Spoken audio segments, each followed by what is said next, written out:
What's going on? My name's Connor. I'm actually the best tricker to ever grace the face of the earth. And I've been tricking for about 6 or 7 years now, I think. And in that time, I've realized that tricking is the best sport ever. It's so fun. Like, there's nothing more fun than training, like tricking with your friends, like in a field or a gym or whatever. That being said, there are definitely things about the sport that I hate. So today I'm gonna be counting down 10 of those that I'm pretty sure every tricker in the world can relate to. Number 1 is going to be bad grass. I think if you've been tricking for long enough, you can immediately identify whether or not grass is good just by looking at it for a couple seconds. Hell, it's even become a habit for me that I'll be driving and I'm just looking at everyone's lawn to identify if it's good grass or not. It's like an autistic thing, like, 'cause it's just a habit I built up over the years, especially tricking for most of my life. Basically, if there's any patches of dead grass, that's bad grass. You know, if there's anything on the grass, anything that starts with pine, dude, pine needles, pine cones, pine apples, anything that begins with pine, it's bad grass, okay? My grass is riddled with pine cones and pine needles, mostly pine needles. Pine needles are so bad. You'll land on it and it just fucking impales you and it hurts so much. It doesn't hurt that much, but it's enough where it's just annoying. Like, I have literally been tricking before and I've walked inside because I have a pine needle lodged in my fucking foot.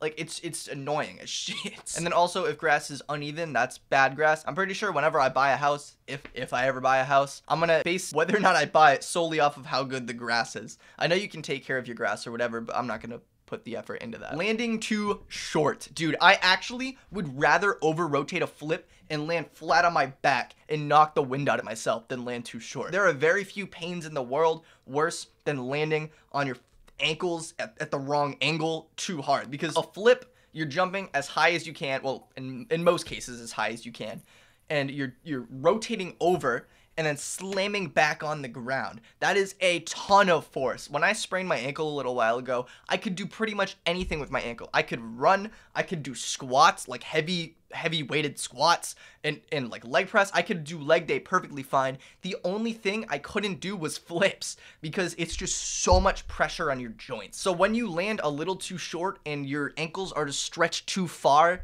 dude, oh my god, there are very few pains in the world worse than that. Gymnasts. They make sure to run at least 2.5 marathons into their round-off so they can do like 2 backflips. I don't understand why. I guess gymnastics is kind of a blend between track and field and flips, because goddamn, they don't need the entire floor to run. That being said, I'm completely joking. Gymnasts are awesome. They do some crazy shit, stuff like that I would never try. That being said, gymnastics is a little gay. The next day, dude, when I started tricking, I was really young. I was probably 10 or 11. And I remember at the time, I was literally invincible, dude. I could train for 3 hours. I'd be tired at the end of the 3 hours, but I could train for 3 hours and I'd wake up the next day. Nothing was sore. I was just ready to get back at it and tackle the world. Nowadays, I usually train like once, like actual big session, once or maybe twice a week at a gym.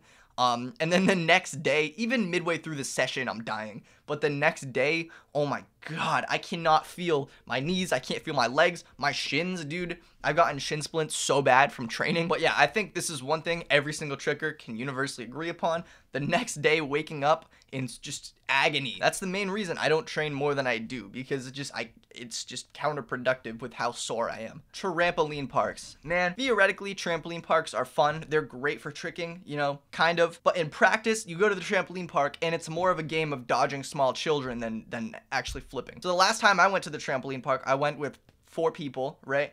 And whenever someone was gearing up to do like a difficult trick, we had a whole ass formation around every single trampoline of people filming and then just making sure no little kids ran onto the trampoline. For some reason, parents will bring their kids to the trampoline park and then just let them go and just not watch them. Like when I was at the trampoline park, my friend like landed on a kid and the kid hurt himself, and we were just looking for the parent for like 5 minutes, because how are you gonna bring your child to a trampoline park and just not watch them? All the trampoline parks do have a little kid area where the kids are supposed to be. Like, the little kids aren't supposed to be in the big kid area, but most people aren't losers like me who go to the trampoline park regularly to do flips. So, you know, no one enforces that rule, because for the most part, there's not many older kids at the trampoline park. Even older kids, man, I swear, older kids too have no self-awareness at all. Like, they don't have the self-awareness to realize, oh, this guy's doing a double backflip. He's above my head.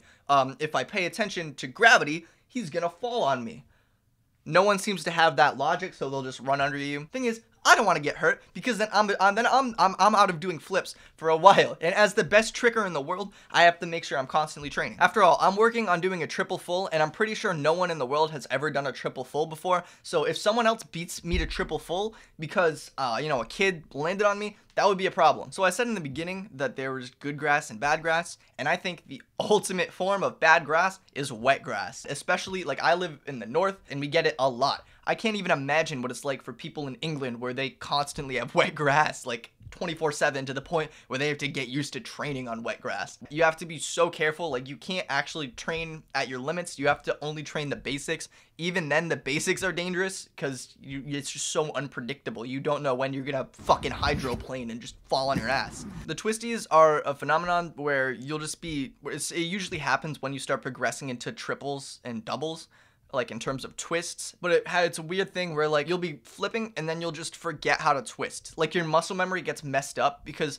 doing a double full, a triple full, and a single full are all really similar motions. You'll be going for like a dub and you'll do a triple and it'll just throw you off because you'll realize you're doing a triple halfway through and you'll get scared and just like stop committing. And it's really, really scary, like, because you don't know what you're doing. And I know this is a phenomenon that happens in a lot of other sports, like it happens in golf too. The only difference is that in tricking or gymnastics too, it's way more dangerous because, you know, you're upside down moving really fast. And if you haven't experienced this, then you're really lucky, and you should hope that you don't, because it actually really sucks. When I first made this channel, I made a tricking surfaces tier list, and at the very bottom of the tier list, the only thing at the very bottom was concrete, because it sucks. I talked about how, like, doing flips is a ton of force on your joints, and it is. On grass, it kind of hurts, not really, but on concrete, holy shit, you cannot land a single flip without being, like, in agony for a couple of seconds. You cannot have a session on concrete, because, like, if you mess up in the slightest bit, you could be out for a while. It's so bad. I see videos of people doing swing throughs on concrete, and it's just like, how do you have knees or ankles? I respect it so much, but it's so dumb. That being said, concrete, a lot of the time, since it's in cities, it's a really nice Instagram shot, so it's worth it. I personally don't do a lot of stuff on concrete, but I do post cool shit on Instagram, so you have to follow me right now, because I am, by the way, the best tricker in the world. Stretching before your session is the best way to minimize injury and maximize, like, recovery. Make sure you're not hurting yourself. That being said, it's just so boring. Like, why would I stretch when I don't want to? When I go to the gym, I want to do flips. I don't want to stretch. Like, I know people who will get there and stretch because they care about their health, and it's like, you know, fuck you. Like, do flips. It's a flipping gym, not a stretching gym, you know? Tricking is a great workout. You know, you hit every single muscle group to some extent. When you do a tuck, or especially if you twist, I've realized that twisting a lot lately. When you twist, that hits your abs a lot. Like, if I work on twists for 3 hours, my abs will be weirdly sore the next day. I think twisting is one of the best ab workouts out there, actually, because you have to stabilize your core to stay straight. You target your legs a lot because you're jumping, and then you also hit your shoulders, because anytime you go on your hands, you're popping off your shoulders. Usually you do that for round off, you do that for back handspring, front handspring, GDR, anything. The one muscle group that trickers don't seem to hit, however, is chest, because there are pretty much no movements in tricking that hit your chest, which is why if you look at all the big trickers, for the most part, obviously, I'm pretty sure Michael Guthrie is an exception to this, and mostly the more mature ones who probably work out along with doing tricking, none of them have a big chest, and that's because tricking just doesn't hit that muscle group. Like, even me, like, I am pretty decently lean, I'm well built, but my chest is severely lacking compared to everything else, because I've been tricking for so long and only working out for a fraction of that time. I've been recording for a while and my throat hurts, so yeah, subscribe.